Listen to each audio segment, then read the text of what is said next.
اگر آپ کو کئی دن تک قبض رہتی ہے تو مسئلے کا حل صرف فائبر لینا نہیں ہے، بلکہ اس کی وجہ آپ کے معدے اور آنتوں میں بھی ہو سکتی ہے۔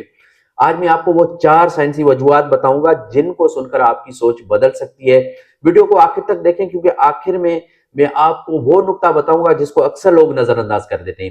السلام علیکم دوستو، میں ہوں ہومیو ڈاکٹر محمد رمضان۔ آج ہم بات کریں گے کانسٹیپیشن، قبض کے بارے میں۔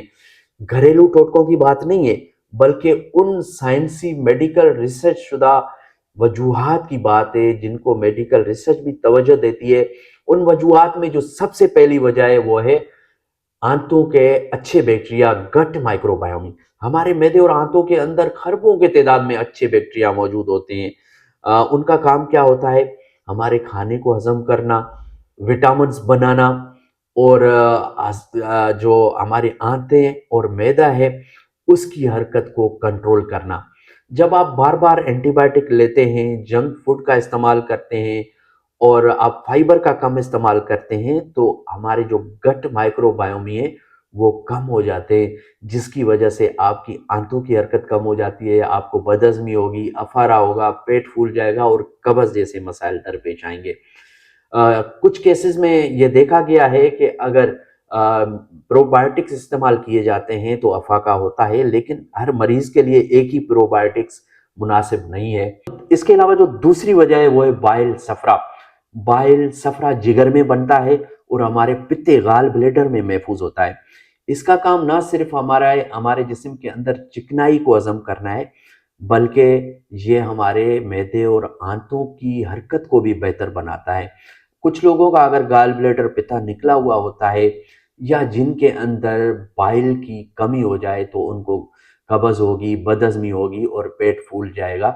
تو ایسی صورت میں خود سے بائل سپلیمنٹ لینا شروع نہ کریں، اپنے ڈاکٹر سے مشورہ کر کے اور روٹ کاز دیکھ کر اس کا ٹریٹمنٹ کرانا لازمی ہوتا ہے۔ اور اس کی تیسری وجہ ہوتی ہے معدے کا تیزاب، اسٹمک ایسڈ۔ بہت سے لوگ سمجھتے ہیں کہ سینے کی جلن کا مطلب صرف معدے کا تیزاب بڑھ جانا ہے۔ کبھی کبھار اس کے الٹ بھی ہو سکتا ہے، یعنی معدے کا تیزاب کم بھی ہو سکتا ہے۔ جب آپ کی خوراک ہضم نہ ہو اور بدہضمی ہو تو آپ کی آنتوں کے اندر قبض، گیس اور افارہ ہو سکتا ہے۔ اگر آپ کو بار بار بدہضمی ہو، افارہ ہو اور آپ کا کھانا ہضم نہ ہو تو اس کی وجہ معلوم کرنا لازمی ہوتا ہے۔ اس کے علاوہ جو چوتھی وجہ ہوتی ہے وہ ہوتی ہے فائبر کی کمی۔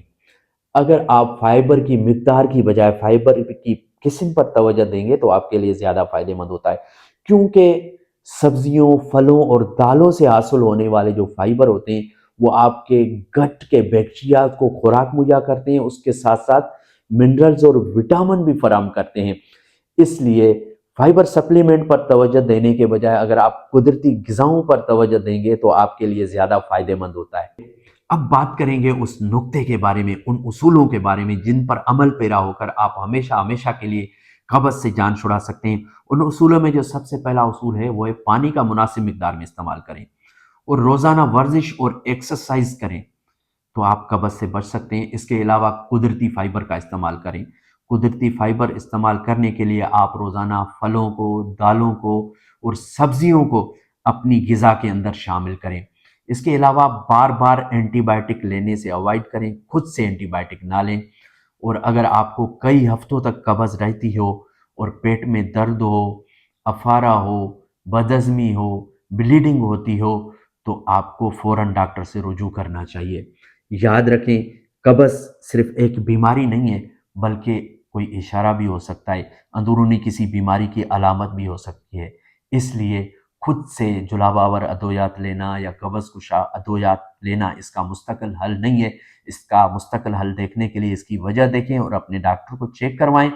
اگر آپ کو ویڈیو مفید لگی ہو تو ہمارے چینل کو سبسکرائب کریں، کمنٹس کریں، شیئر کریں، لائک کریں تاکہ اس طرح کی مستند طبی معلومات آپ کو پہنچتی رہے۔